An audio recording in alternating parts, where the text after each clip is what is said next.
Welcome to Raj Sanghi channel. இதுக்கு முன்னாடி என் சேனலை சப்ஸ்கிரைப் பண்ணாதவங்க சப்ஸ்கிரைப் பண்ணுங்கள், லைக் பண்ணுங்கள், ஷேர் பண்ணுங்கள். இன்றைக்கி நம்ம செய்கிறது கத்திரிக்காய் கடையல். கத்திரிக்காய் கடையல் எப்படி செய்கிறதுன்னு வாங்க பார்க்கலாம். முதல்ல வானலை வச்சுட்டு கொஞ்சமாக எண்ணெய் ஊற்றிக்கோங்க. எண்ணெய் ஊற்றிட்டு சீரகம், பெருங்காயம் போட்டு நல்லா இது பண்ணுங்கள். அதுக்கப்புறம் சின்ன வெங்காயம், பூண்டு நல்லா போட்டு வணக்கிக்கோங்க. அதுக்கப்புறம் கண்ணாடி பதம் வந்த பின்னாடி தக்காளி போட்டு நல்லா வணக்கிக்கோங்க. தக்காளி ஒரு 4 தக்காளி யூஸ் பண்ணுங்கள். தக்காளி நம்ம நிறைய யூஸ் பண்ணால் கொஞ்சம் நல்லா டேஸ்ட் நல்லாயிருக்கும் அதில்.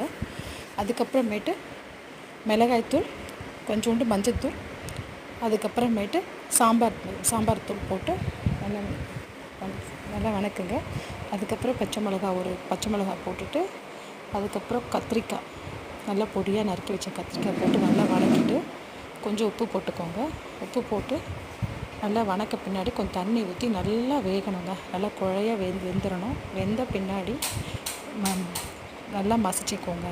மத்தி வச்சு மசிச்சுட்டு கொஞ்சம் புளி போட்டு நல்லா மசிச்சுக்கிட்டு மச்சா முடிஞ்சதுங்க. அதுக்கப்புறம் எண்ணெய் ஊற்றி கொஞ்சமாக வடகம் போட்டு நல்லா தாளித்து ஊற்றிட்டு மேலாக்க மலைச்சாரல் போல் கொத்தமல்லி தழையை தீவி விட்டால் நம்ம கத்திரிக்காய் கடைகள் ரெடி.